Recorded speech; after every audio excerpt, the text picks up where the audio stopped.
Assalamualaikum warahmatullahi wabarakatuh. Bismillahirrahmanirrahim. Alhamdulillahirabbil alamin. Alhamdulillahilladzi hadana lihadzal majlis wa ma kunna linahtadiya laula an hadanallah.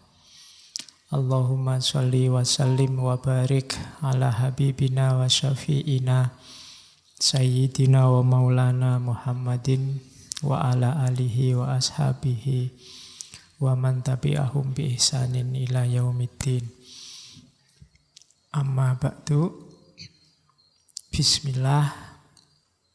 Kita mulai lagi ngaji filsafat kita setelah libur yang sangat panjang. Libur panjang itu kan menyenangkan. Sekarang mungkin lebih fresh. Sebenarnya libur panjang itu menunjukkan bahwa ngaji itu ya penting, cuma ya tidak penting-penting amat. Buktinya tidak ngaji 2 bulan juga tidak apa-apa. Ya. Banyak hal di dunia ini mungkin begitu. Kamu yang khawatir presidennya ganti atau presidennya tidak ganti, jangan-jangan tidak ada apa-apa, biasa-biasa aja. Cuma kamu aja yang khawatir. Entah presidennya siapa, mungkin ya kayak gini-gini aja hidup kita. Jadi tidak perlu terlalu dipikir. Kadang-kadang kan kita gitu idealisme. Tapi sebenarnya ya tidak apa-apa. Bahkan agama menyarankan jangan banyak terikat oleh apapun. Satu-satunya yang boleh mengikatmu kan hanya Allah. Semakin banyak kamu terikat, semakin berat kamu melepaskan. Jadi hal-hal yang tidak seharusnya mengikatmu, jangan biarkan mengikatmu, termasuk ngaji ini. Ya, kamu kan sekarang punya status baru, santri ngaji filsafat, itu mengikat. Jadi kamu punya topeng baru dan nanti mesti ada tuntutan, ada tanggung jawab yang baru dan itu tidak enak. Jangan membebani sesuatu yang tidak harus jadi beban. Dinikmati saja. Kalau ada dinikmati, kalau tidak ada ya tidak apa-apa. Kan gitu aja. Hidup itu lebih enak begitu. Oke, jadi pengantarnya itu. Ngaji itu penting tapi ya tidak sampai segitunya. Saya tidak berani bilang mau ngaji ini penting luar biasa demi masa depan Indonesia, demi tidak nyampe. Iya, mungkin nggak seanu itu. Ada manfaatnya 1-2 sudah alhamdulillah. Untuk hidupmu pribadi naik kelas sedikit sudah alhamdulillah. Syukur-syukur setelah libur panjang kita mulai lagi dalam posisi yang lebih dekat selangkah dengan Allah.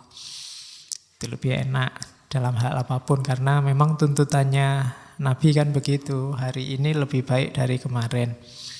Semoga libur 2 bulan ada pengendapan-pengendapan, penyaringan-penyaringan, filter-filter sehingga kualitas hidupmu jadi lebih baik. Dan hanya kamu yang tahu, jadi lebih baik beneran apa enggak. Oke, sesi untuk bulan ini komunikasi. Enggak usah tanya alasannya apa. Ya mungkin saja alasannya karena sekarang memang eranya sedang gonjang-ganjing dengan teknologi informasi atau apa. Pokoknya tema-tema kita angkat tidak harus ada alasannya atau kontekstualitasnya. Kita jalan aja. Saya awali dengan sebenarnya ini judul mata kuliah, etika komunikasi. Jadi materi 1 semester kita ringkas 1 jam. Tidak apa-apa, nyampe 1 slide kan alhamdulillah. Etika komunikasi. Ya sebenarnya kalau pakai istilah etika komunikasi kan rasanya sangat kampus. Kalau pakai istilah pondok mungkin jadi akhlak muamalah. Nah, sebenarnya akhlak itu ya hubungannya sama orang lain kan, dan itu pasti sifatnya komunikatif. Oke, bismillah. Kita awali etika komunikasi dengan mbahnya filosof Aristoteles. Kenapa komunikasi itu butuh etik? Jadi Aristoteles ini punya teori, mungkin orang pertama yang berteori tentang retorika. Cara ngomong yang menarik. Cara ngomong yang bisa tepat guna. Sebenarnya ini ilmu langka. Jarang orang yang mau mendalami. Mungkin kalian ada yang tertarik, belajarlah retorika. Hari ini banyak orang ingin menang kalau ngomong, ingin menang kalau debat, tapi tidak ngerti retorika. Akhirnya kemenangannya sia-sia. Sudah capek-capek gegeran, debat, menang, tapi musuhnya yang kalah tidak mau ikut pandangannya, tetap dia ngeyel dengan pandangannya sendiri. Kenapa? Karena kebenarannya tidak masuk ke lawan bicara. Kalau versinya Aristoteles itu retorikanya keliru. Ada orang yang tidak pakai debat, ngomong 1-2 kata bisa merasuk. Orang terpengaruh. Sementara sini yang capek-capek debat sudah menang, kono ya tetap ngeyel. Nah, itu mungkin kita kurang retorika. Hari ini kalau maki-maki kita ahli, tapi dalam hal retorika mungkin kita masih kurang. Katanya Aristoteles, ngomong yang tepat, yang persuasif, yang mempengaruhi, menarik perhatiannya orang, sangunya 3. Sangu itu apa bahasa Indonesia ini? Bekalnya 3. Logos, etos, patos. Etosnya nomor 1. Etos, logos, patos. Ini kayak jagoannya Trimas Ketir. Etos, logos, patos. Etika komunikasi itu etos ini. Etos itu orangnya secara moral harus berkualitas. Bisa dipercaya. Kenapa tadi kamu debat, ngomong, menang, musuhmu tidak mau ikut kamu? Jangan-jangan dia masih curiga, wong kamu itu orangnya tidak bisa dipercaya. Kalau ngomong mencela-mencele, kemarin bilang apa, sekarang bilang apa? Berarti kamu lemah di etos. Kalau kamu lemah di etos, sebagus apapun pikiranmu, gagasanmu, tidak akan ada orang yang mau mengikuti. Itu etos. Bangun etos. Orang yang etosnya kuat itu biasanya tidak perlu ngomong capek-capek, ngomong 1-2 kata orang akan patuh. Kalau bahasa retorika modern namanya truthworthiness, bisa dipercaya. Kenapa? Karena secara moral dia bagus. Jadi harus punya etos. Kalau belum harus dibangun. Aristoteles ini kan nanti yang pikiran-pikiran akhlaknya banyak diwarisi oleh para filosof muslim. Akhlak itu pembiasaan, harus dibiasakan. Tidak ada orang yang terlanjur tidak jujur ya Pak, tidak ada. Harus dilatih jujur. Saya itu terlanjur pemarah ya Pak, tidak ada terlanjur kalau akhlak. Kalau sekarang watakmu pemarah, dibangun biar tidak ngamuan. Jadi bangun kredibilitas moralmu. Nah, itu sangunya sebelum nanti komunikasi. Kalau orang sudah tidak percaya kamu dulu, ngomong apapun, orang ya tidak percaya. Sebagus apapun isinya, sebaik apapun isinya, orang tidak akan mau ikut. Kenapa? Karena lihat kamu yang ngomong. Oh, itu harus dibangun.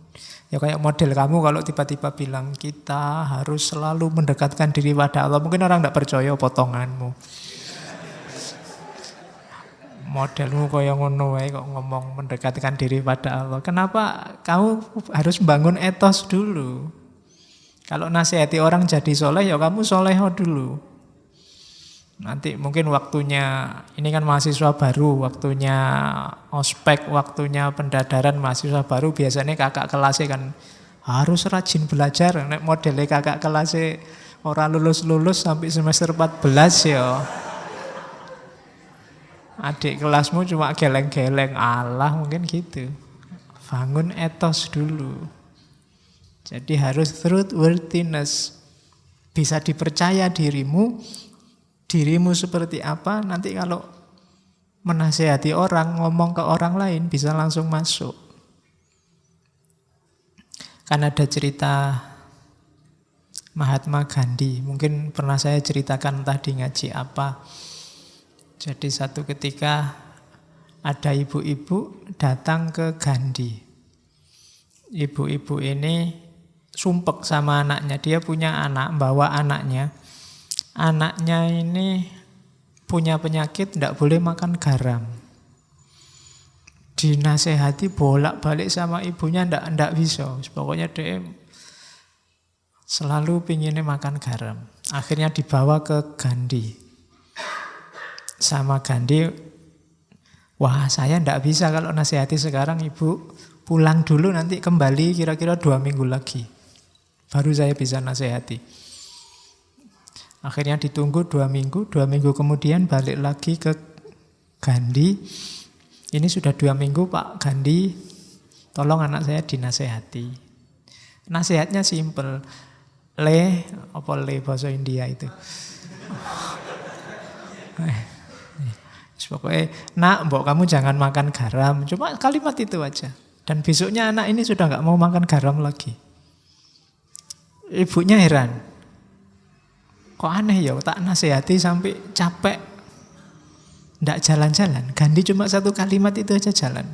Ditanyain lagi ke Gandhi, Pak Gandhi kok bisa ya sampean ampuh tenan nek nasihati? Katanya Gandhi, enggak. 2 minggu yang lalu waktu ibu datang pertama kali ke sini, saya masih makan garam. Saya yang makan garam, tidak mungkin bisa nasihati anak ini untuk tidak makan garam. Maka waktu 2 minggu ini saya manfaatkan untuk pantang makan garam juga. Setelah 2 minggu mulai mungkin kalau bahasa Aristoteles tadi, truthworthiness, dia jadi sosok yang bisa dipercaya kalau ngomong melarang makan garam. Sehingga ampuh. Makanya kalau di TV-TV banyak pejabat bilang, mari kita bebas korupsi, kenapa ndak ampuh? Jangan-jangan kan itu. Ya, jangan-jangan masih kesenggol dikit-dikit sama itu. Karena sosoknya sendiri ndak punya etos itu. Maka pertama-tama komunikasi efektif itu bangun etos. Bangun moralitasmu sehingga orang bisa percaya. Yang kedua logos. Etos ini yang kita bahas hari ini. Etika dalam komunikasi. Yang kedua logos. Logos ini masuk akal. Yang kamu omongkan bisa ditangkap orang lain. Itu namanya logos. Ya meskipun mungkin kredibilitasmu tinggi, kalau ngomongin ndak karu-karuan ngawur ya orang paham aja ndak. Gimana mau mengikuti? Dan yang terakhir patos. Patos itu emosi. Jadi tulus dari dirimu sendiri dan bisa mempengaruhi orang yang kamu ajak bicara. Buktinya kamu sukses komunikasi itu di orang yang kamu ajak bicara. Kalau dari kata-katamu orang kemudian jadi terpengaruh. Kalau sedih dia jadi nangis, kalau senang dia jadi ketawa. Ini ada unsur patosnya. Emosi terlibat. Ya kayak penceramah itu, kalau penceramahnya semangat, orangnya wah jadi semangat. Kalau ngomongnya kayak saya gini, kelemek-kelemek, kamu jadi ngantuk. Loh itu berarti saya sukses, ada patosnya. Jadi ada emosi terlibat. Yang sini adem, sana ikut adem, tidur. Oke, jadi itu namanya patos. Jadi komunikasi itu kalau 3 ini terlibat, retorikamu bagus, sudah sukses. Ya nanti ada teori turunannya detail. Kapan-kapan kita ngomong itu ya, tentang retorika selama 1 bulan. Jadi itu etik, dalam komunikasi. Ada ethos, ada logos, ada pathos. Ini kalau zaman Yunani namanya trivium. Jadi 3 bidang utama. Kenapa ini penting zaman itu?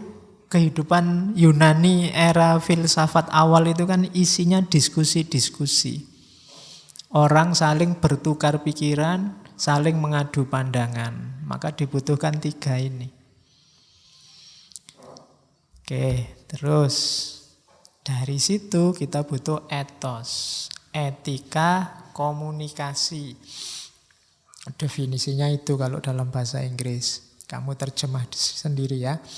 The principle governing communication. Prinsip-prinsip yang mengatur komunikasi.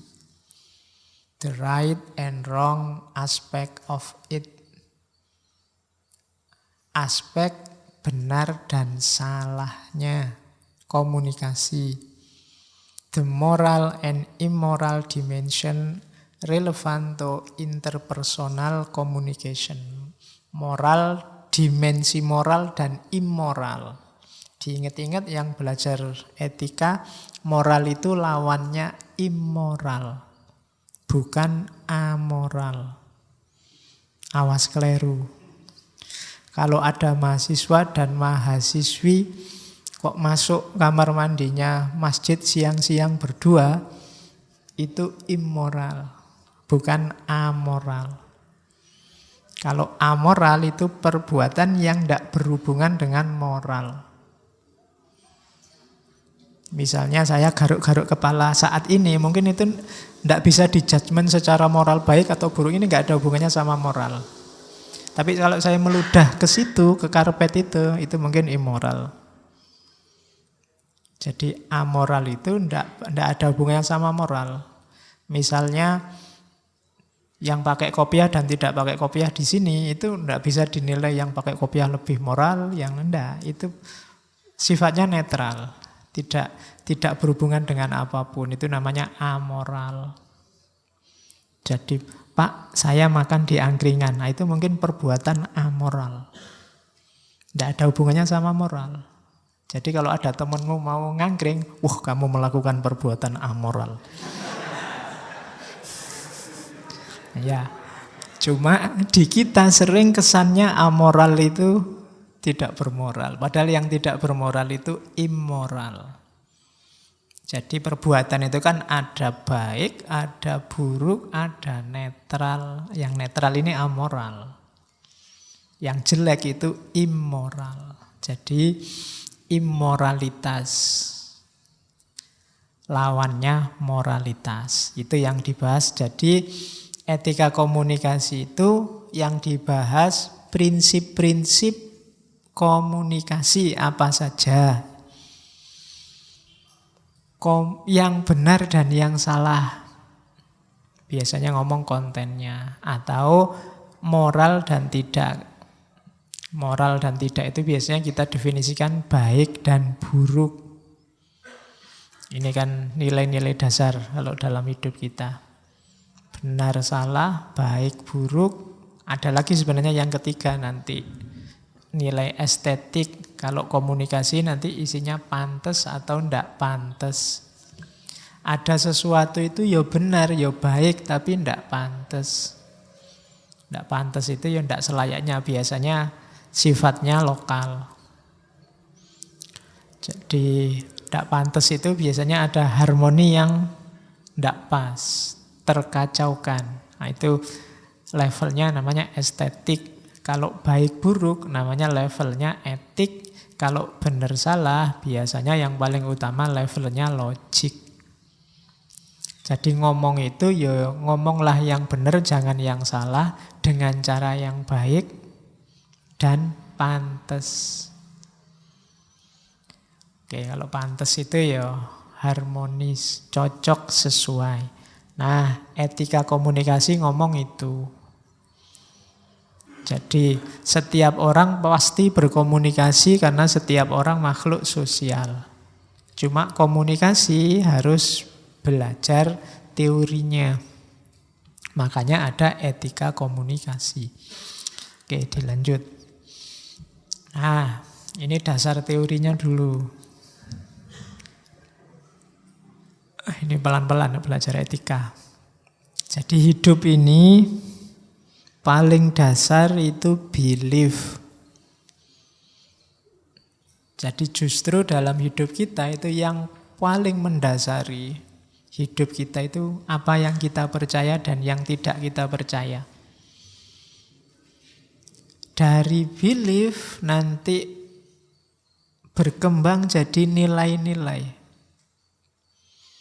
Nilai itu contohnya perdamaian, persaudaraan, keadilan, itu kan nilai. Jadi yang paling dasar akarnya itu belief.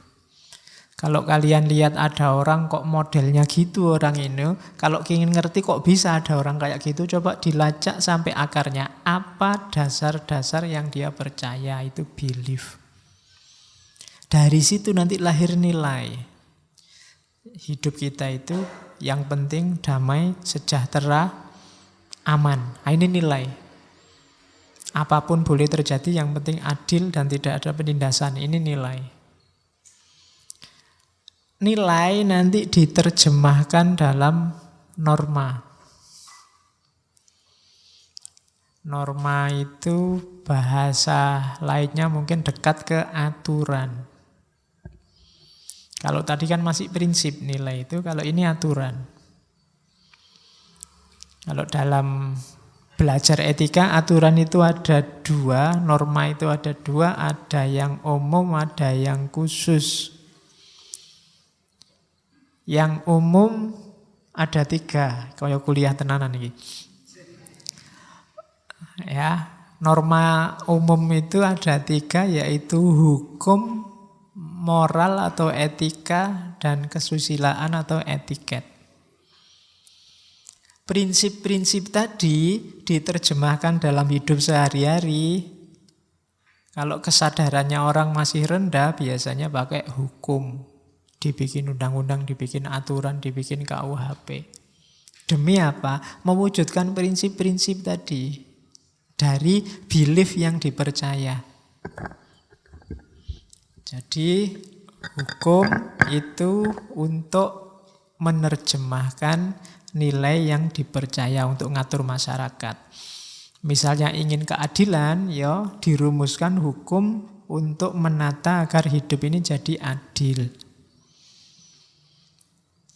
Ada etiknya, kalau ini moral batinnya, sikap batinnya. Itu biasanya moral. Kalau orang sadar, orangnya sudah punya kesadaran hukum yang tinggi, biasanya masuknya level etik, moral, nggak perlu diperintah, nggak perlu diancam, sudah jalan karena dia sudah sadar, moralnya sudah bagus.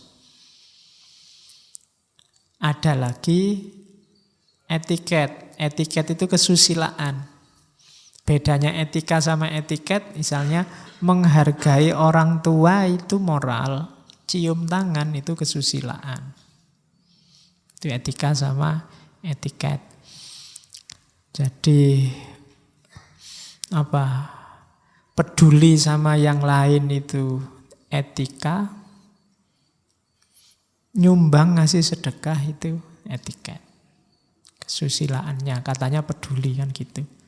Peduli sama pacar itu etika, apel malam minggu itu etiket. Nah, ya. Jadi dua-duanya penting.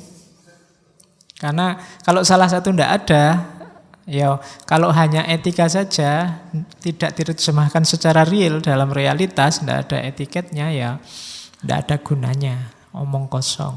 Atau etiket saja tidak ada nilai yang dia perjuangkan, tidak ada moralnya, ya kebalikannya, sia-sia. Kayak sholat itu loh, sholat itu ya fisik, syarat dan rukunnya ya ada khusyuknya. Batin yang nyambung sama Allah. Kalau hanya dapat fisik saja namanya olahraga. Kalau khusyuk saja tapi tidak ada aktivitas syarat dan rukunnya ya namanya kebatinan. Jadi dua-duanya tidak utuh. Untuk utuh ya ada lahirnya, ada batinnya. Kalau masih belum beres dua ini, dipaksa sama alat namanya hukum. Itu namanya norma. Nah, ada yang khusus. Kalau norma yang khusus itu setiap bidang punya. Kode etik mahasiswa itu norma khusus. Etika profesi itu norma khusus. Etika kedokteran itu norma khusus.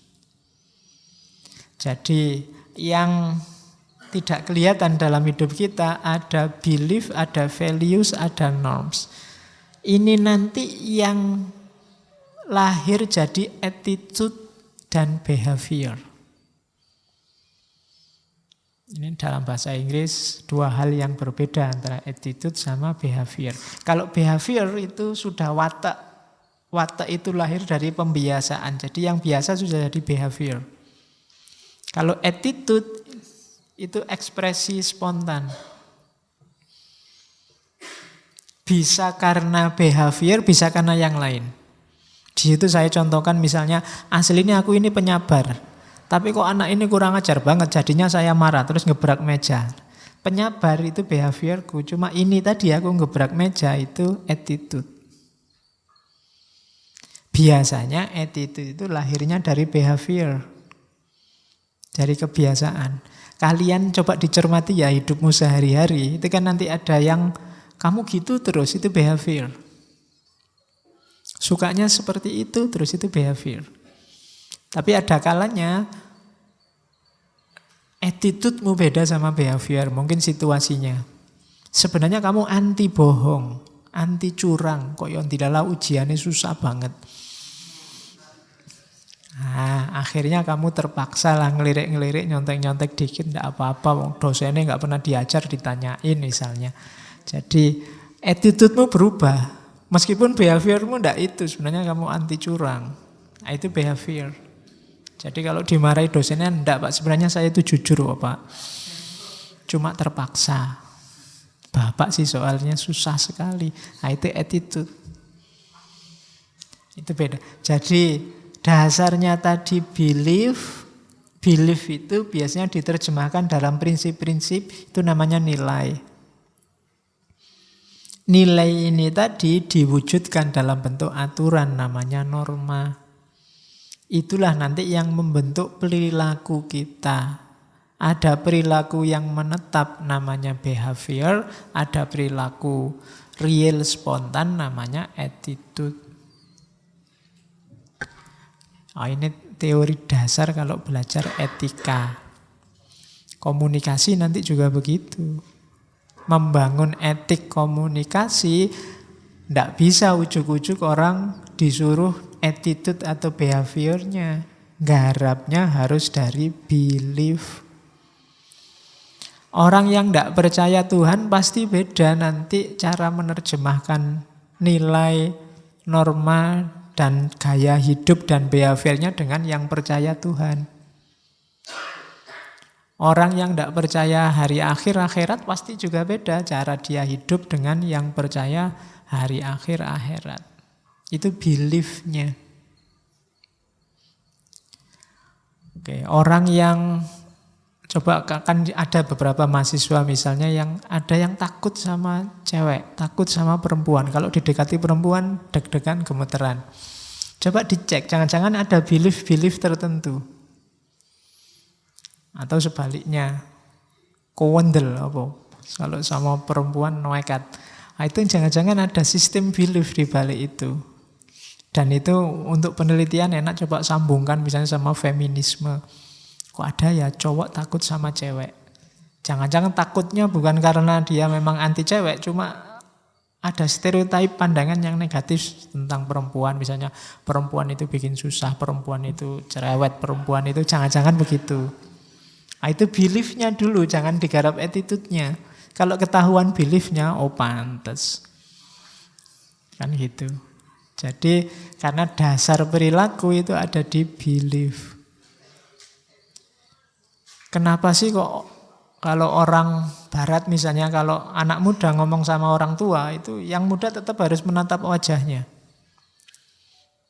Sementara kalau di kita, kalau sama orang tua tidak boleh natap wajahnya, kamu harus menunduk. Menunduk menandakan hormat. Kalau di sana menatap wajah menandakan hormat. Itu kan aspek attitude-nya.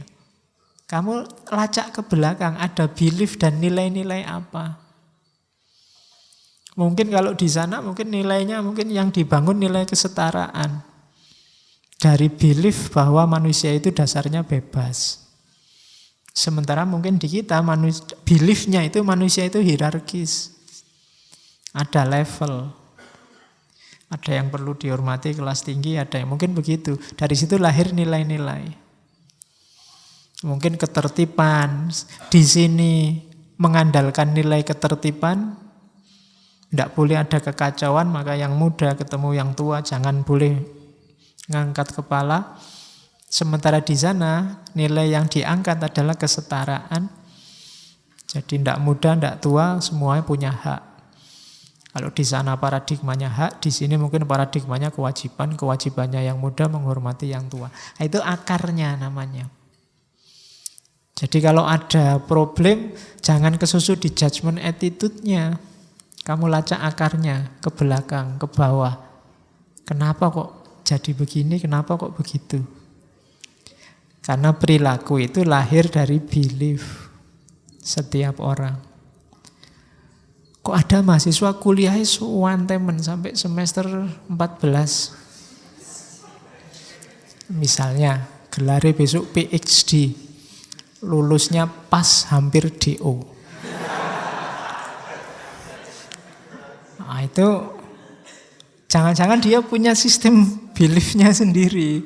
Mungkin bagi dia kuliah itu tidak penting. Kuliah itu cuma buat status saja Pak, lumayan mahasiswa. Karena kalau tidak kuliah saya tidak punya status. Misalnya, itu kan sistem. Sementara nilai yang dia perjuangkan kan bukan nilai-nilai kayak yang pingin cepat selesai kuliah. Mungkin ada nilai-nilai lain. Dan seterusnya. Jadi belief, values, norms, attitude, dan behavior. Ini struktur hidupmu. Ini kalau dalam filsafat bahanmu untuk muhasabah. Hidupmu itu kok sekarang wajahnya seperti ini. Apa sistem beliefmu selama ini yang entah kamu sadar apa enggak? Values apa yang kamu perjuangkan? Harus disadari mulai sekarang. Apa setiap orang punya Pak? Punya. Cuma enggak setiap orang sadar. Itu yang harus kamu gali. Karena begitu kamu tidak sadar, ya hidupmu nanti otomatis, dari otomatis ke otomatis. Tidak reflektif. Kalau bahasanya Socrates, hidupmu tidak ada nilainya. Karena kamu tidak tahu kenapa kamu begitu. Oke, jadi ini ya framework teori etisnya. Nah, sekarang isunya.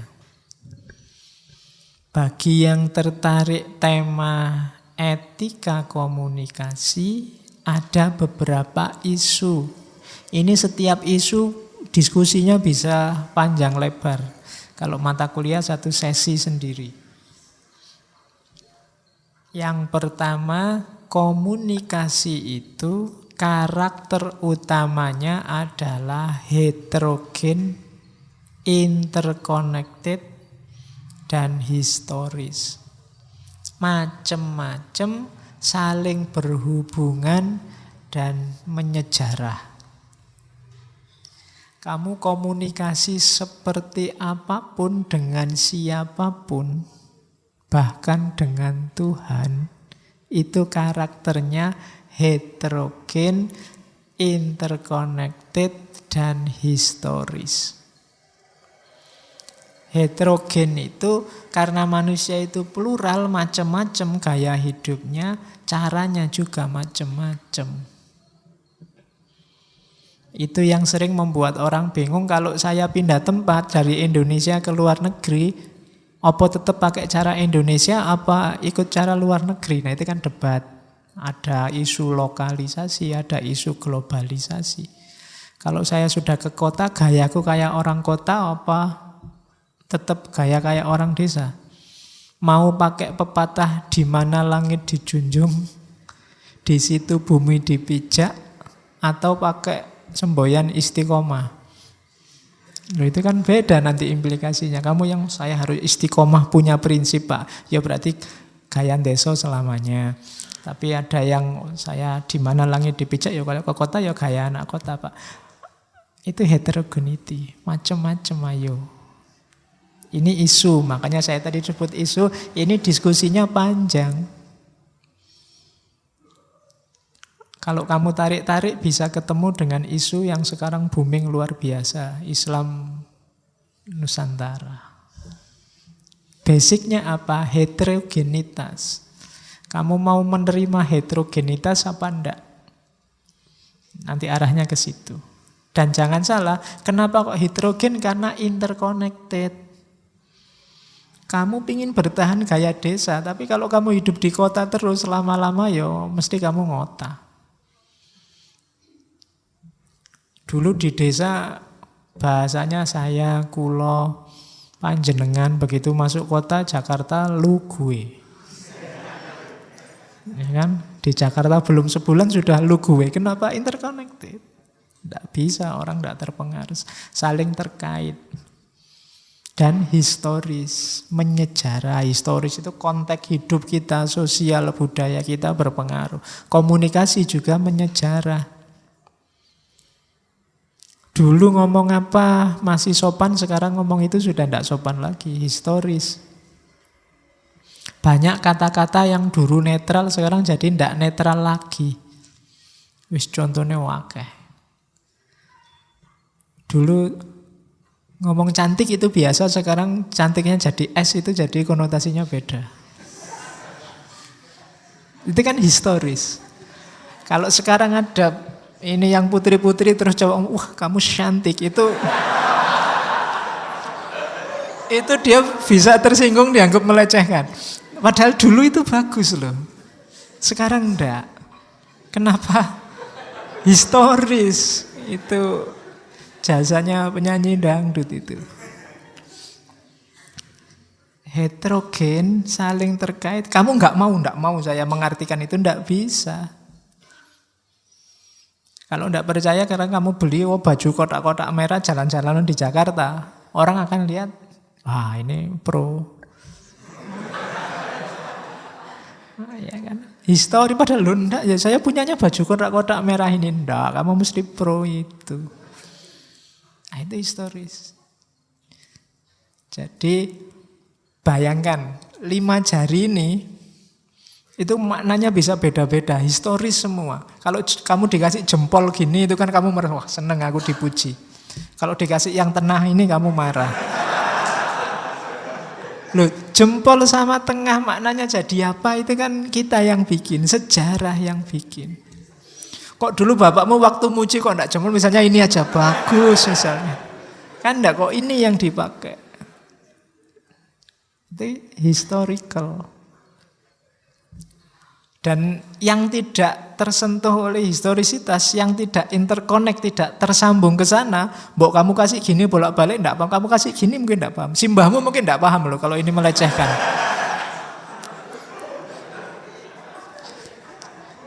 Kenapa? Dia enggak interconnect, enggak bisa komunikasi. Tapi kalau interconnect, nyambung bisa. Gitu loh. Yo kamu pulang kampung simbahmu, mbah itu cantik, enggak iso. Mbahmu enggak paham. Mbahmu seneng kamu sebut gitu. Konteksnya beda. Jadi ini general issues. Nanti kamu bisa tarik kemana-mana. Bahwa komunikasi itu heterogen, interconnect, dan historis. Yang kedua, problem kedua adalah problem integritas. Itu ada kata-kata truth, truthfulness, dan trust. Truth itu kebenaran. Truthful itu apa? Orangnya. Jadi truthfulness itu orang yang benar. Dan trust. Trust itu kepercayaan. Truth itu sifatnya objektif, truthful itu subjektif, trust itu sifatnya sosial.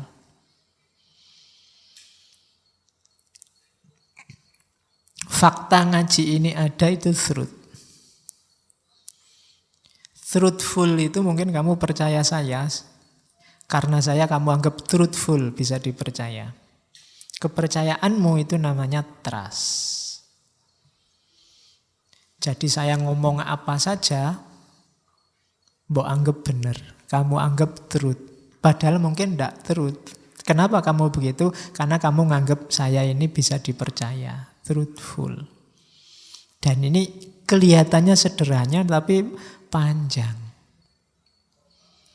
pembahasannya. Yang disebut kebenaran itu apa? Syarat-syaratnya orang bisa dipercaya apa? Trust itu apa dan bagaimana? Ini isu-isu dalam komunikasi. Kalau ada warga negara patuh sama presidennya, itu trust apa truth? Itu dia percaya apa terpaksa? Dan seterusnya. Itu dari sisi integritas, ada diskusi itu. Dari sisi power, ada isu justice, normativity, dan force. Dalam komunikasi itu ada isu tentang justice, keadilan. Ketika presiden ngomong apa terus rakyatnya harus patuh, itu isu-isunya mesti hubungannya sama keadilan. Norma di tengah masyarakat yang jadi landasan komunikasi. Orang boleh ngomong apa, tidak boleh ngomong apa, itu kan ngomong. Atau force. Orang ngomongnya ngawur, kemudian polisi ikut turun tangan. Kamu nyebar foto apa, terus kan ada yang kasus orang edit foto, terus sekarang urusannya sama polisi, itu kan false mind. Kenapa false mind? Karena ada normativitas yang ketabrak. Dan dirasa ada ketidakadilan. Itu isu-isu power. Isu-isu yang berhubungan dengan powernya komunikasi. Orang yang punya kekuatan keadilan, kekuatan norma, ada force, kekuatan fisik, biasanya ada pengaruhnya dalam komunikasi. Kayak kamu kalau ketemu polisi kan ya rada merinding. Polisi dada gini aja kan kamu tidak berani bantah. Karena apa? Dia punya force, kamu tidak punya force. Sama kayak dosen. Kamu ngomong dosennya dehem aja kan kamu takut. Kenapa? Dosennya punya force, kamu tidak punya. Kamu kan tidak berani, Pak, kesetaraan Pak. Dosennya dehem terus saya juga dehem. Juga. Karena kamu tidak berani, kenapa? Force-mu kurang di hadapan si dosen ini. Jadi komunikasinya jadi tidak equal. Cuma normanya memang begitu, yang disepakati bersama. Kecuali sejak awal mungkin dosennya kita adil ya. Kalau saya dehem, kamu boleh dehem. Kalau saya itu ada kesepakatan baru. Normanya berarti ganti. Problem-problem semacam ini itu isu-isu tentang power dalam komunikasi. Itu juga jadi masalah kalau nanti membahas ethic of communication.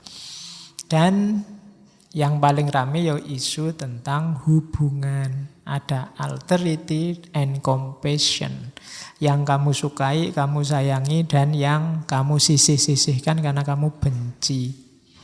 Caramu ngomong sama orang yang kamu benci dengan orang yang kamu sayangi kan beda. Dan ini biasanya jadi basis komunikasi yang paling kuat, berpengaruh. Kalau kamu ngomong sama siapa itu kan kualifikasi pertama yang kamu tanyakan pada dirimu itu kan compassion atau alterity. Ini orang ini saya suka apa enggak suka.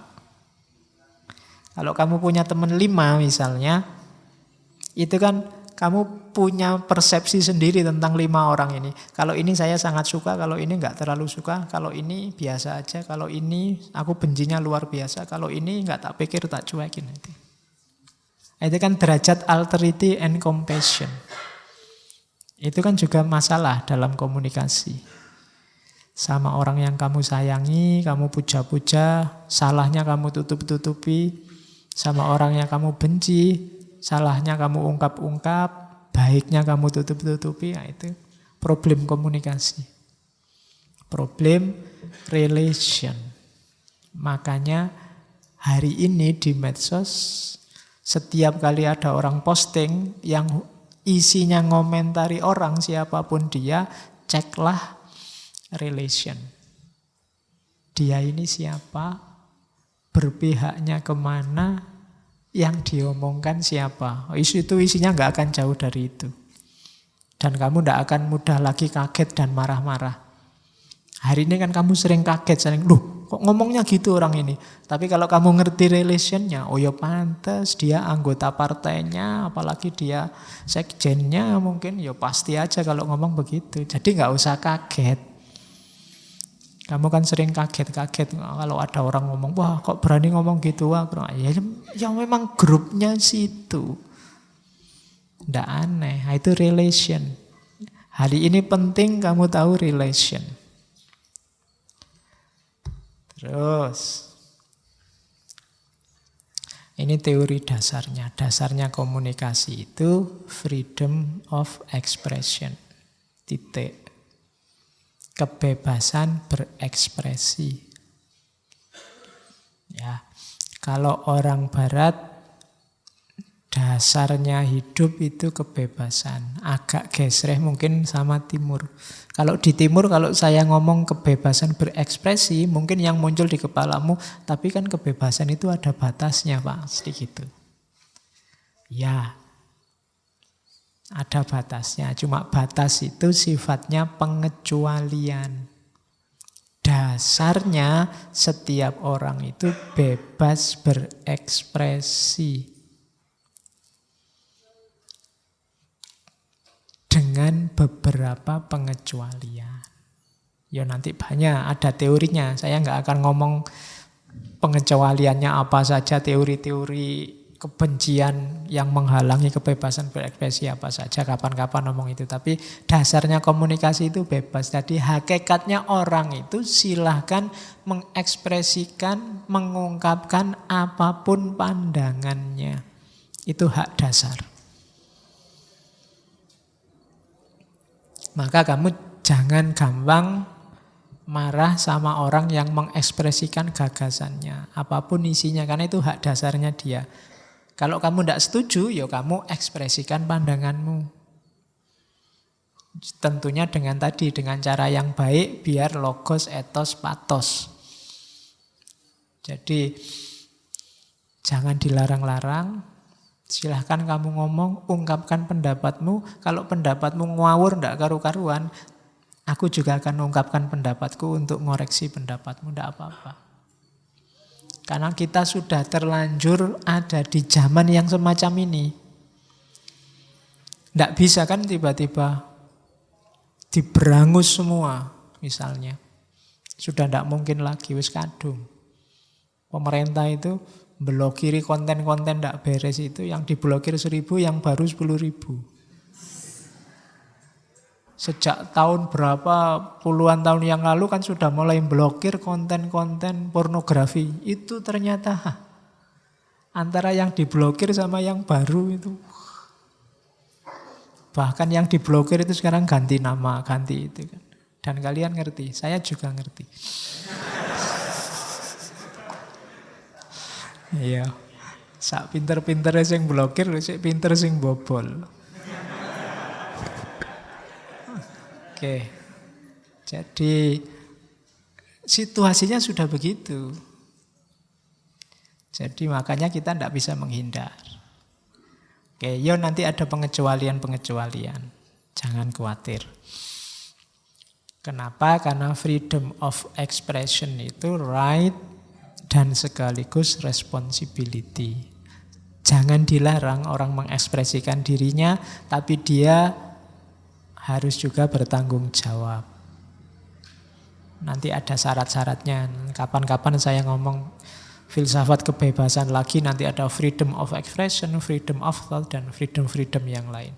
Cuma ini menuju ke komunikasi. Teorinya saya potong-potong dari beberapa filosof itu. Rumusnya freedom of expression itu, yang pertama saya ambil dari Voltaire.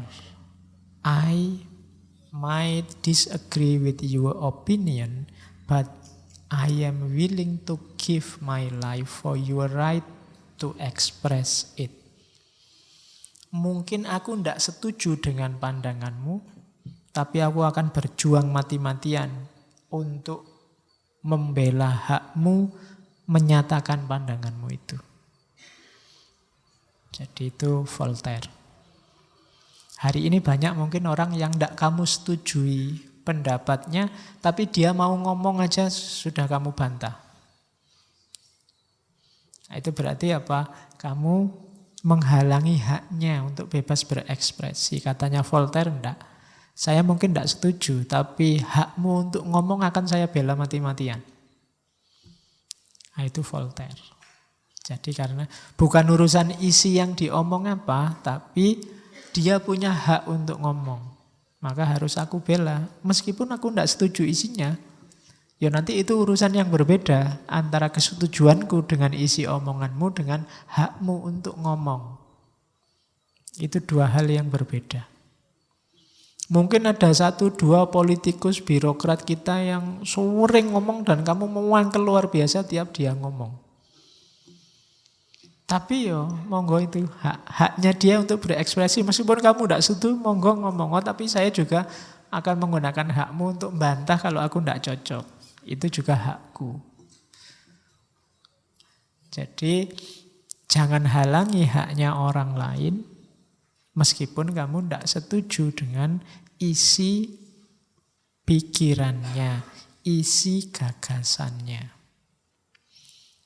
Yang kedua dari Noam Chomsky. Saya lupa tokoh ini pernah saya angkat apa belum. Kalau belum kapan-kapan kita angkat. Termasuk neo-Marxis. If we don't believe in freedom of expression for people we despise, we don't believe in it at all. Katanya Chomsky, kalau kita tidak percaya kebebasan berekspresi yang dimiliki oleh orang-orang yang kita benci, yang kita singkirkan, itu sama saja kita tidak percaya dengan kebebasan berekspresi semuanya. Kita kan sering tidak fair. Untuk diri sendiri bebas berekspresi, untuk orang lain jangan, itu aliran sesat, jangan boleh ngomong, jangan boleh. Itu katanya Chomsky ya, kalau separuh-separuh pilih-pilih gitu ya intinya ya sama, kita tidak menghargai kebebasan berekspresi. Ekspresikan, kalau salah ya tak ingatkan. Kalau keliru dan menurutku sesat ya tak nyatakan bahwa kamu sesat, tapi suaramu tidak tak bungkem, kamu punya hak ngomong. Nah itu maunya Chomsky. Karena kalau kita pilih-pilih, lah kok kamu dok yang boleh ngomong, dia menurutmu nggak boleh ngomong, berarti tidak adil. Ya saya bilang tadi, karena basis nilainya yang diperjuangkan kayak Chomsky ini kan beda. Orang menghargai pluralitas, setiap suara punya hak untuk ngomong. Tapi kan itu sesat Pak, lu sesat menurutmu, menurut dia kamu yang sesat. Kenapa? Ya karena dia punya pandangan yang berbeda. Di kita misalnya ya, kalau Muslim ya Sunni yang benar, Syiah yang sesat. Tapi kalau kamu ke Iran, ya Syiah yang benar. Dan itu wajar biasa. Tapi kan Syiah sesat Pak. Ya menurutmu, menurut orang Syiah kamu yang sesat. Kok bisa begitu Pak? Ya makanya kamu ikut Sunni karena menurutmu Sunni yang benar kan gitu. Menurut mereka Syiah yang benar, simpel sebenarnya urusannya. Cuma kamu yang suka manjang-manjangin. Jadi ruwet. Kalau ada orang ngomong Syiah itu sesat, ya mesti wae wong dhek bukan orang Syiah. Kalau dia ndak Syiah kok bilang Syiah ndak sesat, itu loh. Malah aneh, ndak apa-apa orang bilang Syiah sesat. Yang ndak boleh apa? Kayak tadi, merampas haknya orang lain. Menghalangi haknya orang lain. Kamu anggap agama lain itu keliru, ya pasti. Makanya kamu jadi orang Muslim.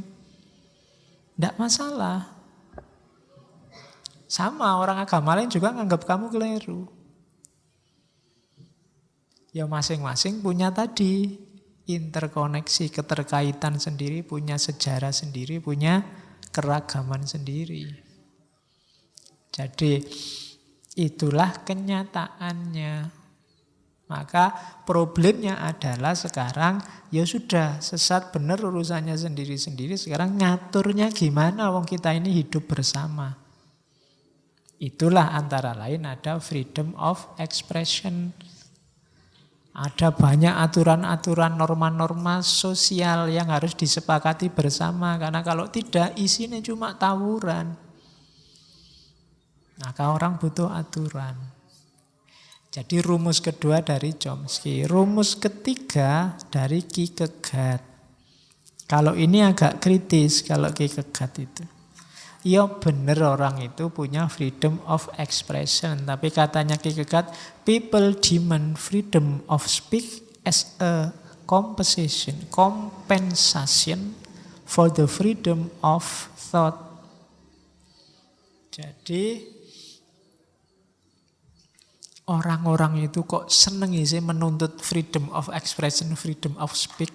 Ternyata kenapa orang kok suka ngomong? Karena mereka males mikir.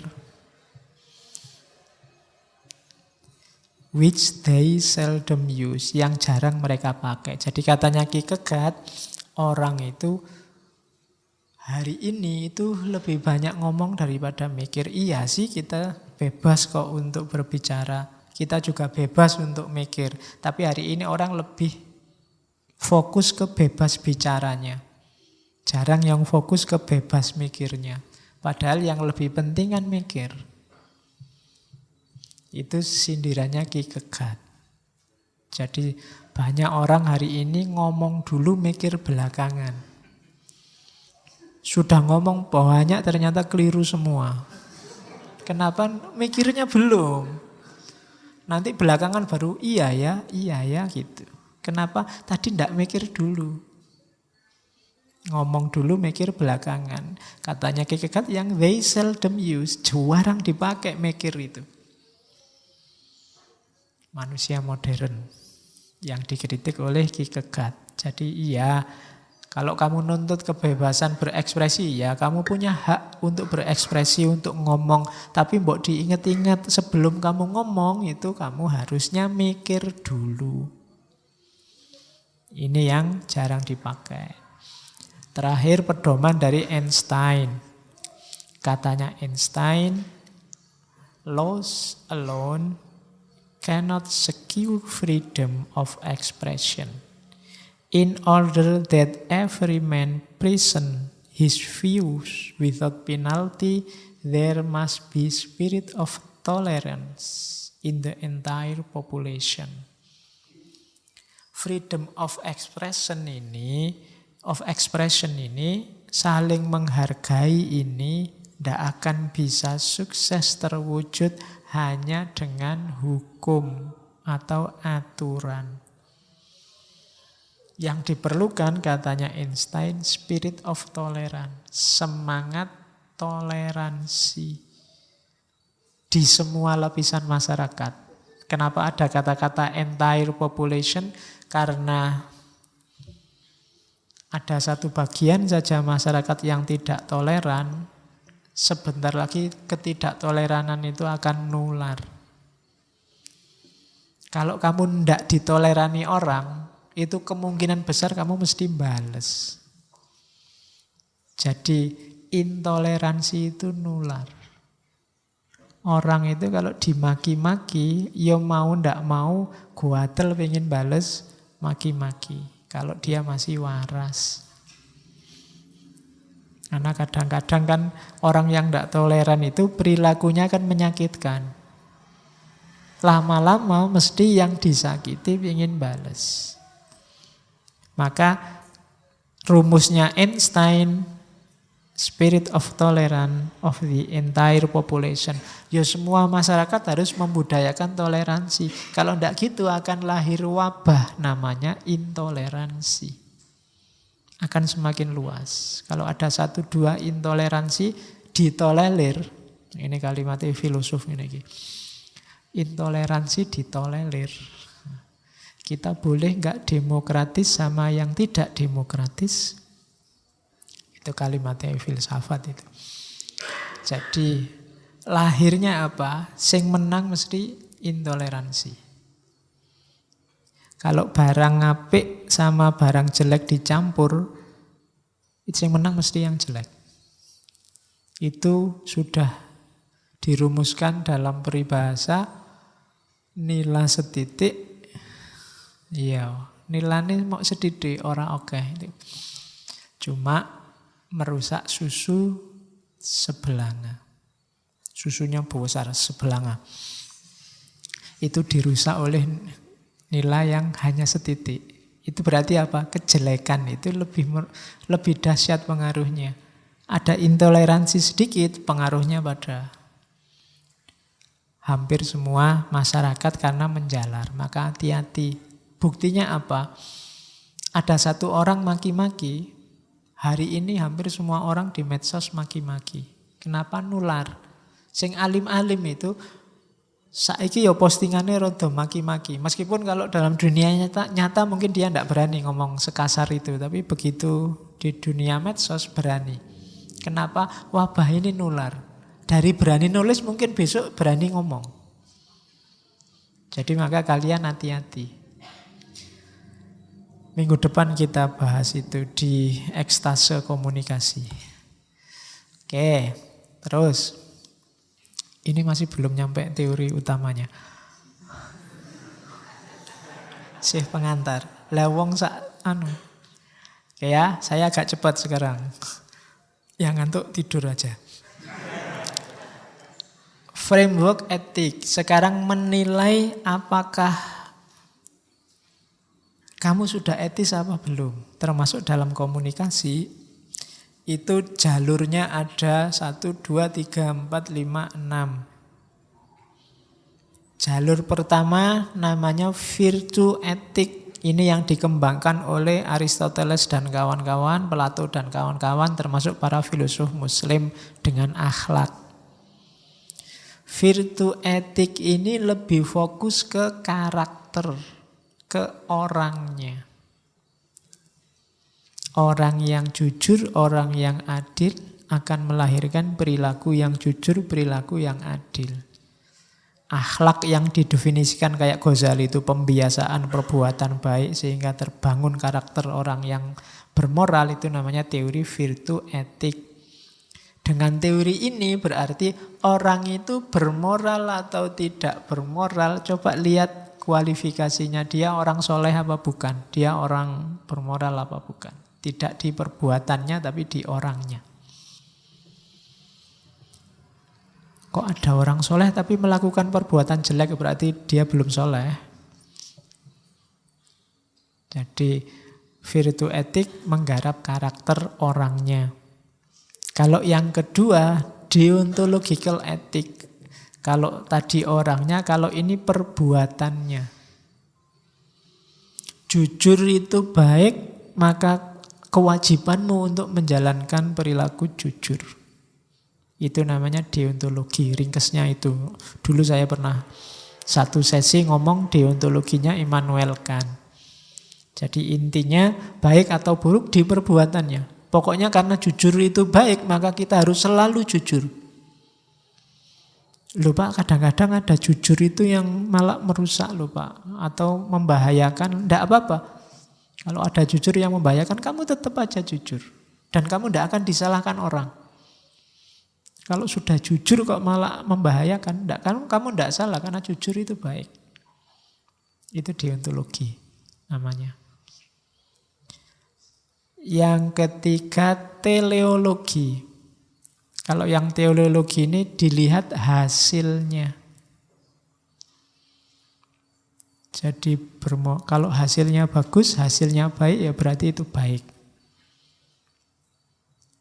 Kalau hasilnya jelek, ya berarti itu jelek. Itu namanya teleologis. Kamu punya uang 1 juta. Kamu sumbangkan ke orang miskin 500.000. Dan hasilnya dia gembira luar biasa, bisa makan, itu baik. Kamu sumbangkan 500.000, hasilnya wah dia malah beli togel, dia malah beli terus itu hasilnya jelek. Teleologis dilihat hasilnya. Ada dialogik etik. Kalau ini sesuai kesepakatan. Disepakati ngaji ini selesai sekitar jam 10. Kok tak lanjutkan sampai jam 12? Itu saya ndak etis. Jadi terus saya, Pak kok jam 12 sih Pak? Itu kan ndak etis. Kan ndak ada dalilnya. Loh, ndak begitu. Itu tadi sudah disepakati sampai jam 10. Namanya dialogik etik, kesepakatan bersama. Itu yang keempat. Yang kelima, situasional kontekstual etik. Kalau ini etis atau tidak etis, lihat situasi. Misalnya harusnya selesai jam 10. Luang materinya setengah 10 sudah habis. Apa harus dilanjutkan sampai jam 10? Saya ngomong apa sampai jam 10? Nanti cerita ngalor ngidul jelas kamu malah ndak karu-karuan. Sudahlah ngajinya selesai saja. Nah, itu saya tergolong etis. Kenapa? Situasinya belum memungkinkan. Ndak mungkin saya lanjutkan sampai jam 10. Nanti malah ngerusak yang sudah kamu pahami. Wong materinya sudah habis. Itu namanya situasional etik. Dulu kamu punya prinsip ndak akan pacaran sebelum lulus. Kok yang dilalah temenmu podo punya pacar semua dan kamu terganggu.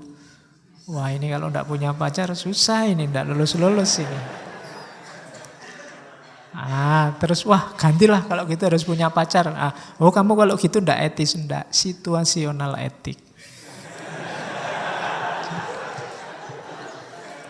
Situasinya menuntut begitu.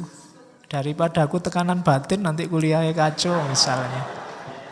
Ya, itu kontekstual etik namanya. Ada jenis etika semacam itu.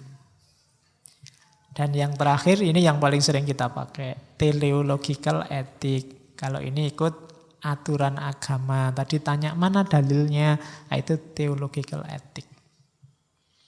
Jadi bermoral atau tidak bermoral itu ternyata ya macam-macam. Bisa dilihat orangnya, bisa dilihat jenis perbuatannya, bisa dilihat tujuannya, bisa dilihat kesepakatannya, bisa dilihat situasinya, bisa dilihat dasar agamanya. Macam-macam. Lumayan kan dapat 1, 2, 3, 4, 5, 6. Itu kalau diceramahkan satu-satu ya sak sesi. Virtu etik, deontological etik, teleological etik, dialogik etik, situasional kontekstual etik, sama awas keliru ya, teologi sama teleologi. Kalau teologi itu agama, kalau teleologi dari asal kata telos, yang artinya tujuan. Telos bahasa Yunani ya, bukan telos bahasa Jawa. Iya, telos bahasa Jawa. Karena Yunani itu kan rojo mirip-mirip Jawa. Negaranya aja pakai istilah Yunani. Yo. Filosof pertama namanya Thales loh.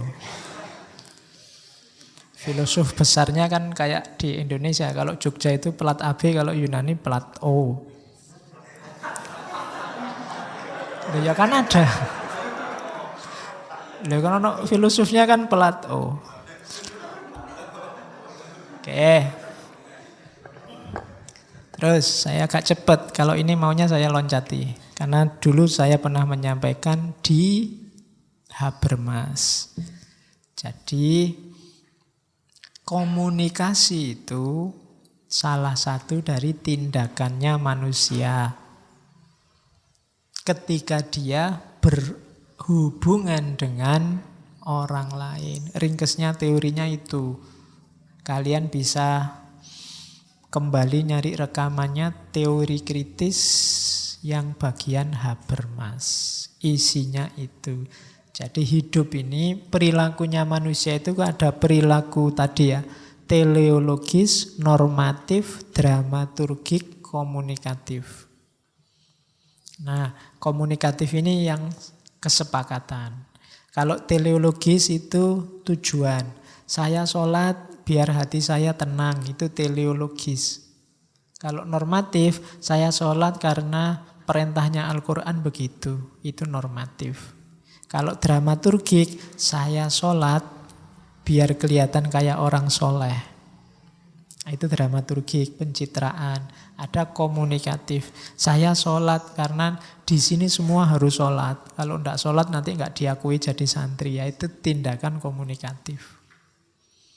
Tindakanmu ini pasti tidak lepas dari 4 hal ini. Tindakan yang punya tujuan tertentu, atau tindakan karena aturannya begitu, atau tindakan karena kamu ingin dicitrakan, dianggap. Itu drama. Dramaturgik itu drama. Ada komunikatif. Kalau komunikatif itu kesepakatan. Ngaji ini tindakan komunikatif. Kemudian yang perempuan mungkin pakai jilbab, pakai nutup semua, itu bisa normatif. Aturannya begitu. Padahal kalau boleh dia maunya pakai enggak begitu. Nah, itu kenapa kok pakai itu? Aturannya begitu. Itu namanya normatif. Atau yang pakai jaket. Kenapa pakai jaket? Biar anget, Pak. Itu namanya teleologis. Ada tujuannya. Biar anget. Tapi kalau semua besok kalau ngaji pakai jaket, ya ini jadi komunikatif. Itu tindakan-tindakan. Kalau versinya Habermas. Nah, komunikasi itu tujuannya apa? Intersubjektif. Saling memahami antar subjek. Karena kita hidup bersama. Terus standarnya kalau di Habermas, benar, tepat, tulus. Jadi benar itu faktanya, ketepatan itu normanya, ketulusan itu ya keseriusan aktornya. Saya ngomong misalnya di luar sekarang hujan. Nah, ini tidak benar karena di luar sekarang tidak hujan. Ini secara kebenaran salah. Di luar sekarang terang, oh ini yang benar. Kemudian ketepatan, oh yang diomongkan, ketepatan itu misalnya gini, yang saya omongkan ini tidak tepat dengan aturannya. Wong ini ngaji filsafat kok ngomong cuaca, tidak tepat itu. Nah, itu ketepatan namanya. Orang harusnya ngomong apa, dia ngomong apa, itu ketepatan. Hubungannya sama norma dan ketulusan. Ketulusan itu ketika saya ngomong ini tadi tujuannya apa? Intensinya apa? Itu ketulusan. Ini panjang lebar sudah di Habermas. Wilayahnya namanya ruang publik, medianya bahasa. Hidup bersama orang lain kan medianya bahasa. Dan bahasa itu kan enggak cuma yang tertulis ada kata-katanya, yang tersirat juga kan bahasa. Saya garuk-garuk gini kan bahasa, kamu bacanya, wah ustadznya gatel misalnya. Itu kan kamu bisa membunyikan, meskipun saya nggak ngomong saya sedang gatel, tapi kan kamu bisa membunyikan, oh gatel. Kan ada bahasanya. Terus ada normanya namanya etika diskursus. Itu miliknya Habermas, silahkan dicek sendiri di itunya. Oke. Nah, nyawanya sebenarnya ada di sini. Nyawa etika komunikasi. Itu saya ambil dari tulisannya Jensen. Ethical issues in the communication process. Komunikasi yang etis itu yang pertama harus tulus, jujur. Itu etis. Jadi mungkin tidak sama kayak dunia politik ya. Dunia politik itu sekarang bisa A, besok bisa B. Aslinya dia yang mana kita tidak tahu. Itu berarti susah mencari ketulusan. Mengejar ketulusan susah. Kalau kamu punya teman yang tidak tulus itu kan tidak enak. Tidak jujur itu kan tidak enak. Meskipun untuk hal-hal sepele. Kejujuran itu membantu banyak hal. Maka syarat pertama komunikasi itu jujur. Kalau tidak punya uang, ya bilang aja tidak punya uang. Nanti kan kamu bisa ngutangi. Kalau kamu juga punya. Kalau sama-sama tidak punya, ya tidak apa-apa. Kalau sama-sama tidak punya, berarti bisa mutual understanding, saling memahami. Aku tidak punya, kamu tidak punya. Kita sama-sama orang tidak punya. Oke, itu jujur namanya. Tidak apa-apa. Hampir semua masalah sosial yang muncul di Indonesia kah, di dunia kah, karena adanya ketidakjujuran. Orang tidak ngomong apa adanya.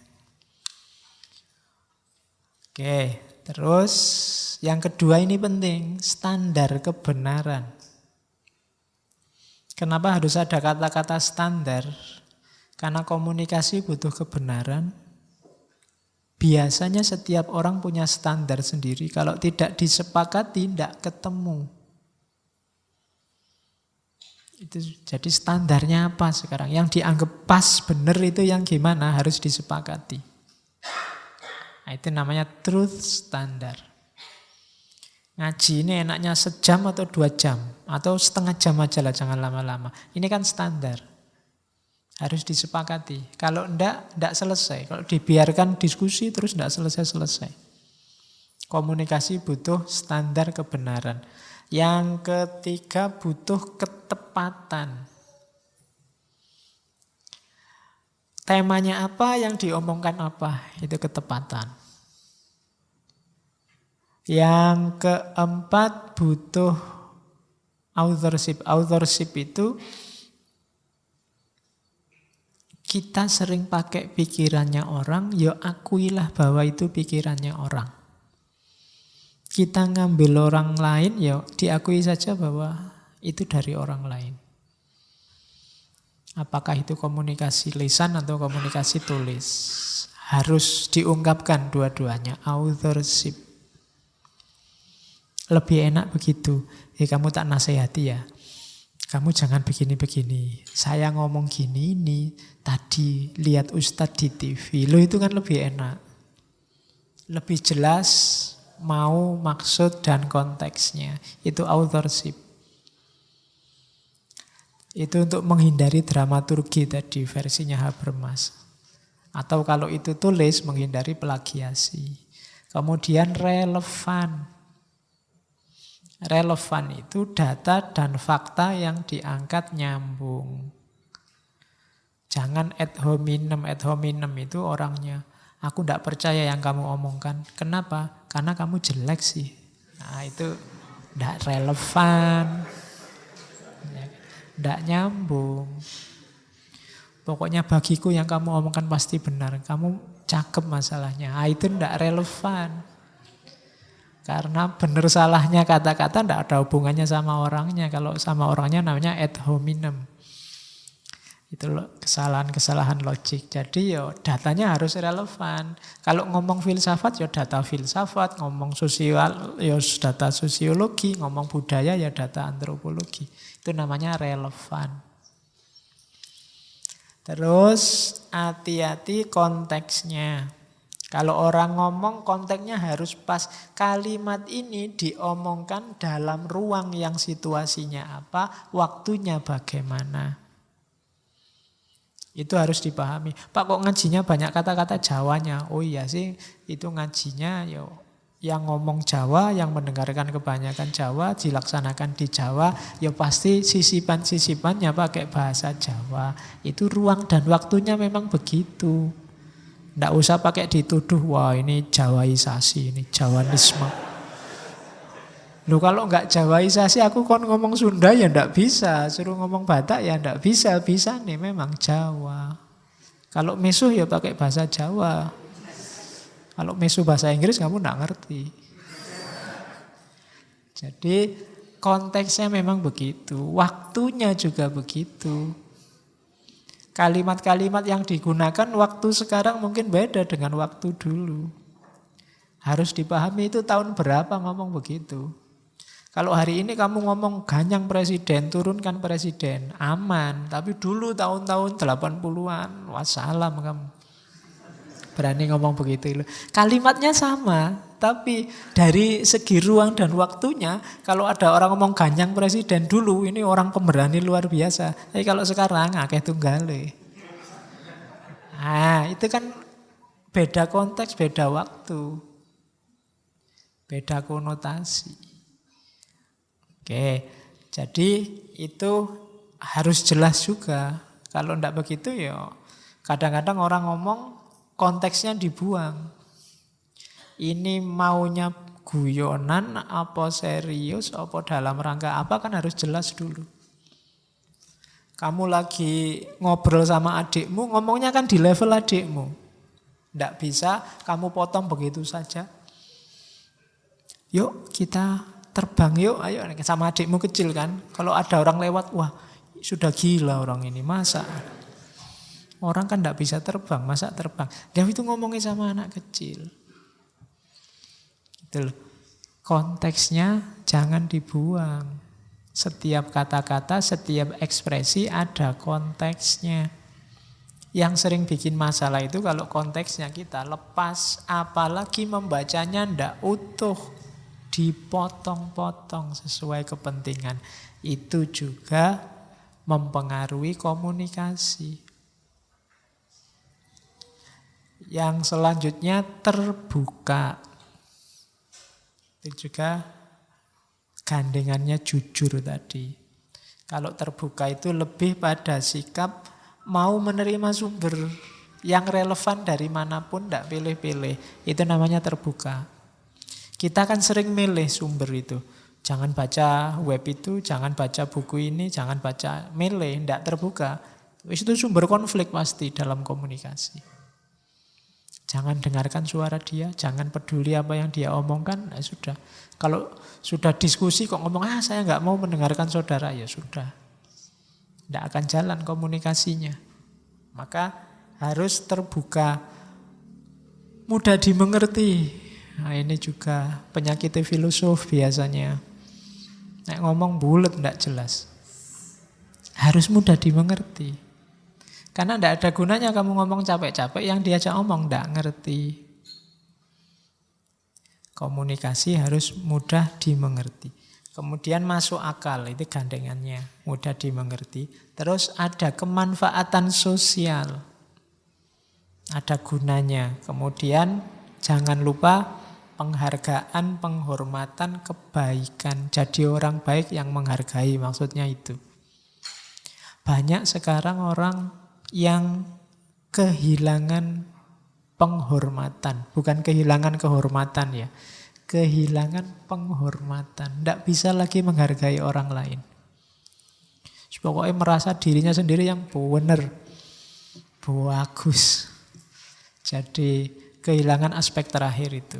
Nah, itu ethical guidelines. Oke. Masih banyak sebenarnya, saya loncat karena nyawanya ada di belakang. Saya loncati ke sini sengaja biar kelihatan kayak ngaji. Untuk etika komunikasi, filsafat-filsafatnya sudah. Sekarang etika komunikasinya Al-Quran itu saya ambil ayat, nanti ada beberapa hadis yang kalau dulu saya di madrasah apal. Tapi sekarang mungkin orang terlalu pinter, itu keliwatan. Sekarang hadis-hadis penting itu sudah dilupakan orang. Kalau di Quran ada banyak ayat tentang komunikasi. Boleh yang mau bikin skripsi, bikin tesis tentang etika komunikasinya Al-Quran. Ada Al-Baqarah, ada Ali Imran, itu kan yang sering dibaca orang. Walau kunta fathun ghalidhul qalbi lang faddu min haulik, katanya Al-Quran. Kalau engkau keras, ghalidhul qalbi, apa? Kasar, hatinya keras, perilakunya kasar, lang faddu min haulik. Jadi kita diingatkan Al-Quran, jadi muslim. Sebenarnya ini peringatan pada Nabi. Jangan keras, jangan kasar. Orang akan lari dari kamu. Walau kunta fadhon ghalidhul qalbi lan faddu min haulik. Perilaku apa yang harus kita sebarkan dalam komunikasi? Fa'fu anhum. Mudahlah memaafkan. Maafkanlah mereka. Wastaghfir lahum. Bahkan mintakan maaf mereka pada Allah kalau menurutmu mereka keliru. Jangan diserbu, jangan dipentungi, jangan dimaki-maki. Karena mereka pasti lari darimu, lang faddu min khaulik. Kalau ada masalah, berhubungan urusan bersama, wasawirhum fil amr. Bermusyawarahlah dalam urusanmu. Jadi kita disuruh memaafkan, disuruh memintakan maaf, disuruh bermusyawarah, dan jangan kasar, jangan keras hati. Oh, itu perintahnya Al-Quran loh. Sekarang banyak ekspresi-ekspresi ghalidhul qalbi. Ekspresi hati yang keras.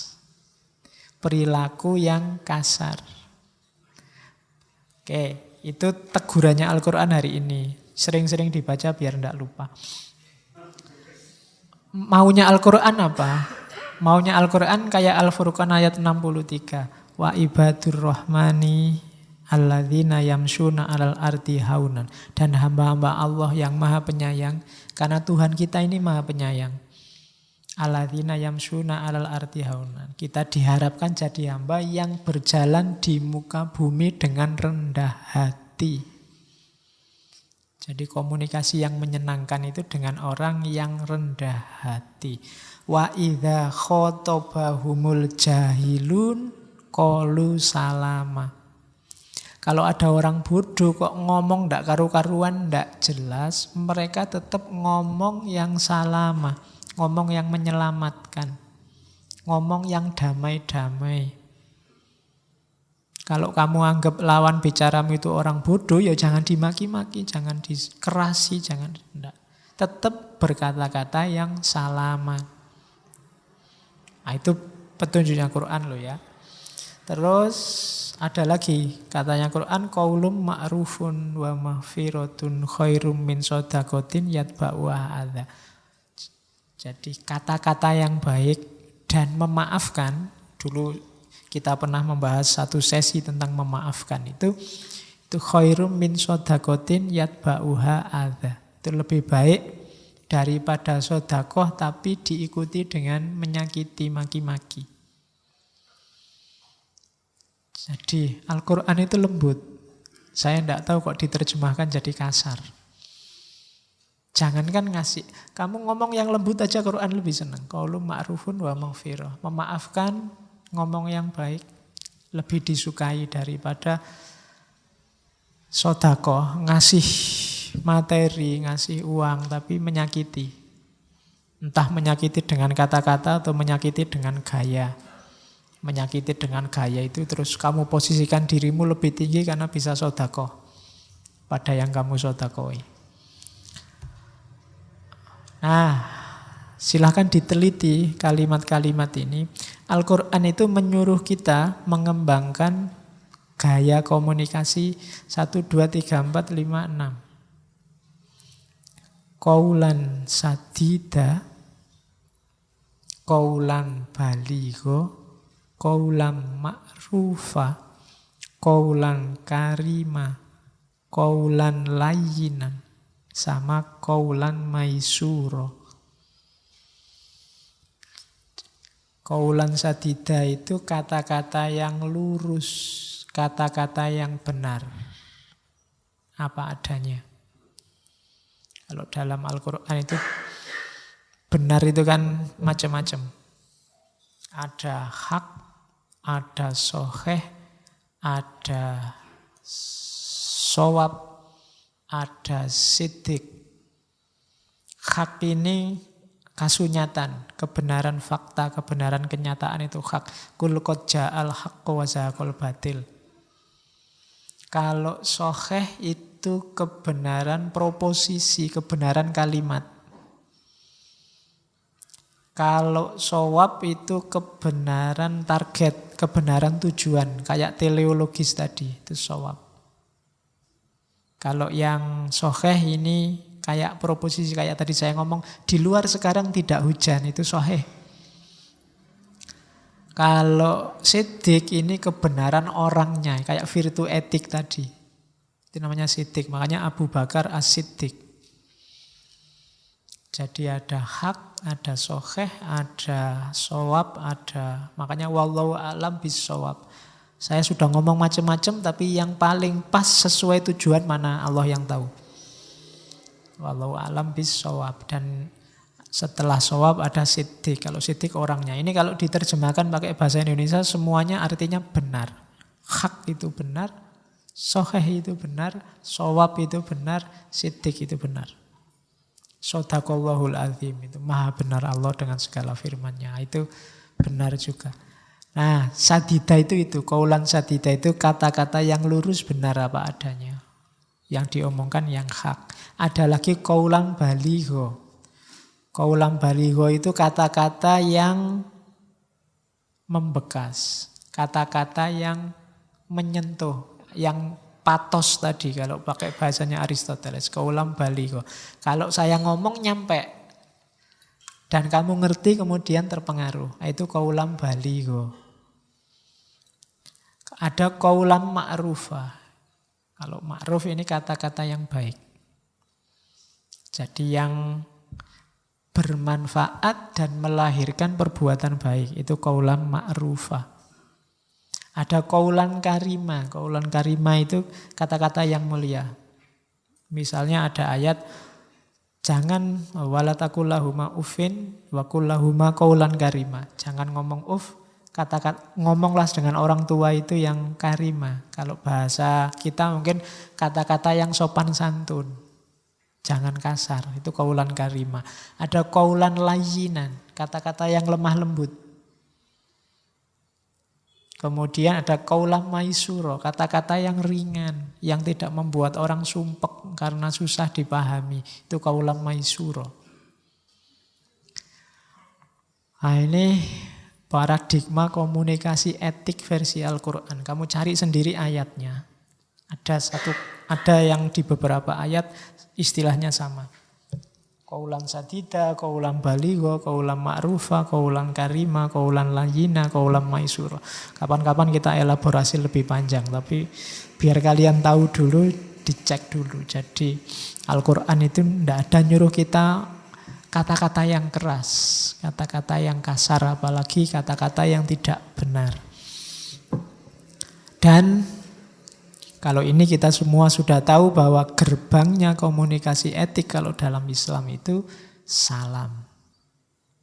Salam itu deklarasi bahwa aku tidak akan menyakitimu, aku aman bagimu. Itu komunikasi etik. Tidak mungkin perbuatan tidak etis dimulai dengan salam.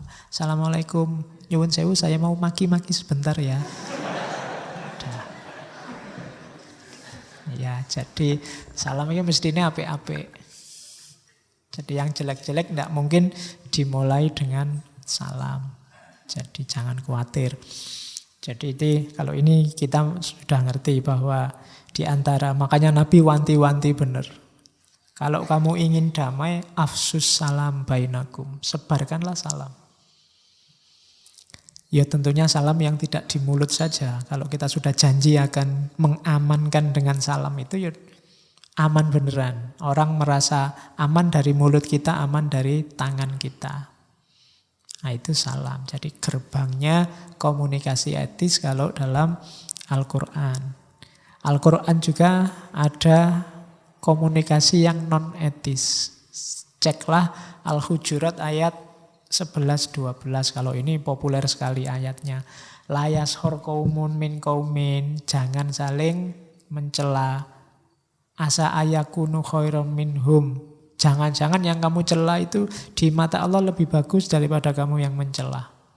Wala nisaun min nisain, perempuan juga jangan mencela perempuan yang lain. Jangan-jangan yang dicela lebih baik daripada yang mencela. Wala talmizu anfusakum, dan jangan saling memaki. Wala tanabazu bil alqab, dan jangan saling ngasih gelar yang jelek. Kampret, kecebong. Ya, tidak boleh, sudah dilarang oleh Al-Quran. Itu namanya tanabazu bil alqab.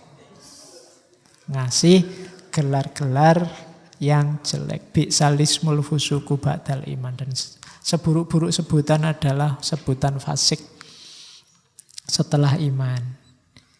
Termasuk juga ayat 12. Ijtanibu kasirom minadzon. Inna ba'dadh-dhonni ismun. Sesungguhnya sebagian besar. Dhon itu sebenarnya tidak terlalu fitnah, tapi dhon itu prasangka. Prasangka itu mungkin lebih banyak benarnya.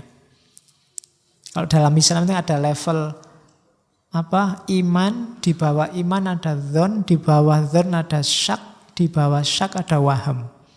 Kalau iman ini 100% percaya, 100% ditanggung kebenarannya. Kalau dhon ini percaya, tidak percaya tapi lebih besar percayanya. Kalau syak 50-50 antara percaya tidak percaya. Kalau waham itu lebih besar tidak percayanya. Dan Al-Quran bahkan yang dhon aja jangan. Ijtanibu kasirom minadh-dhonni. Enggak usah bikin prasangka. Karena sebagian prasangka itu dosa. Wala tajassasu, dan jangan saling nyari-nyari kesalahan orang lain. Itu yang kita lakukan hari ini sering. Wala yaghtab ba'dukum ba'dha, dan jangan saling membicarakan orang lain. Ghibah. Sekarang kan peradabannya peradaban hibah. Nanti silahkan ayat itu dicek. Itu bagi saya itu petunjuk tentang komunikasi yang non etis, yang hari ini sering kita lakukan. Kalau ini sebenarnya banyak hadis saya ambil yang unik-unik. Ada kalimat dari Nabi, idza qulta linnasi ansitu wa hum yatakallamun faqad alwaita ala nafsik. Ini maksudnya apa? Jangan motong pembicaraannya orang lain. Kayak kamu nonton di TV-TV itu, debat, gegeran itu tidak sesuai sunnahnya Nabi. Kalau ada orang ngomong, jangan bilang, diam, tidak boleh. Atau kamu potong pembicaraannya. Karena itu sebenarnya merendahkan dirimu sendiri. Yang jelek kamu yang motong. Jangan dipotong. Ini juga coba dicek ya hadis riwayatnya Abu Dawud. Ana, katanya Rasulullah, ana zaimun bibaitin fi robatil jannah liman tarokal miro'a wa inkana muhikkon. Katanya Rasulullah, aku menjamin sebuah istana di surga, di sekitar surga, bagi siapa saja yang meninggalkan perdebatan meskipun dia dalam keadaan benar.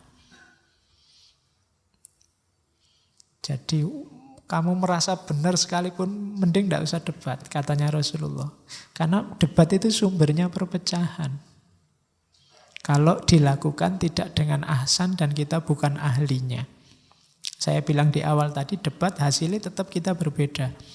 Malah jadi musuhan. Maka katanya Nabi, jika kamu terjebak dalam perdebatan, meskipun kamu merasa benar tapi menurutmu ini tidak efektif, lebih baik mundur saja.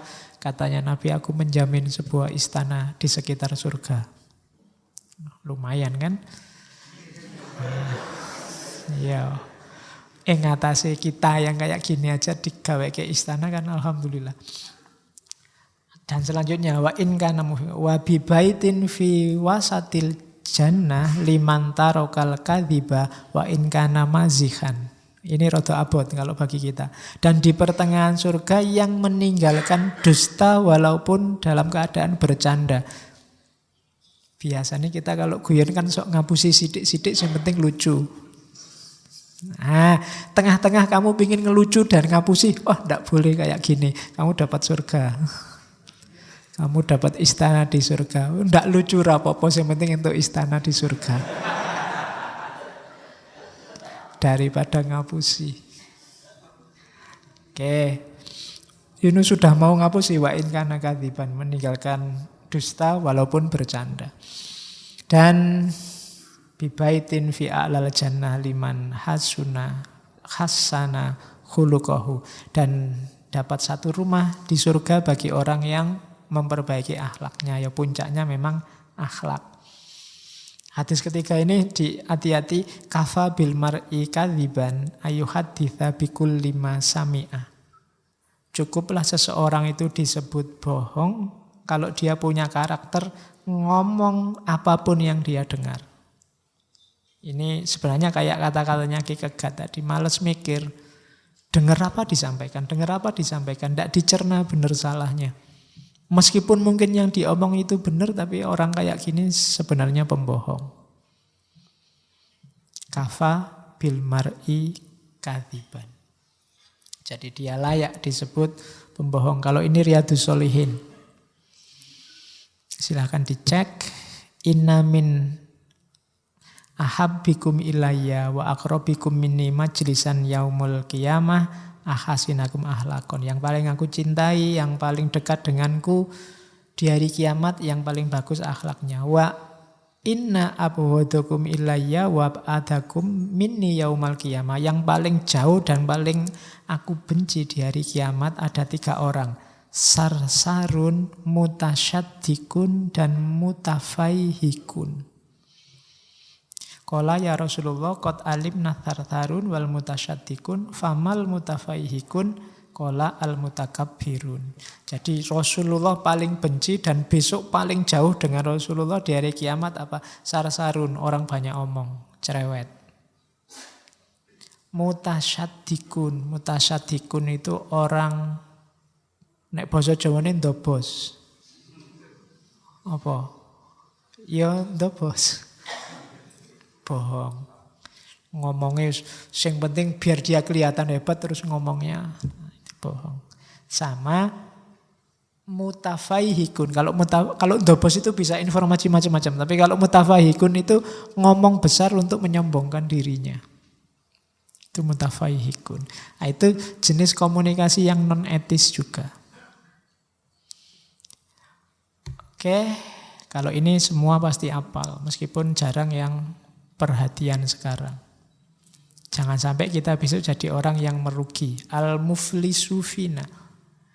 Jadi satu ketika Rasulullah ngasih teka-teki ke para sahabat, kalian ngerti enggak orang bangkrut, orang rugi itu siapa?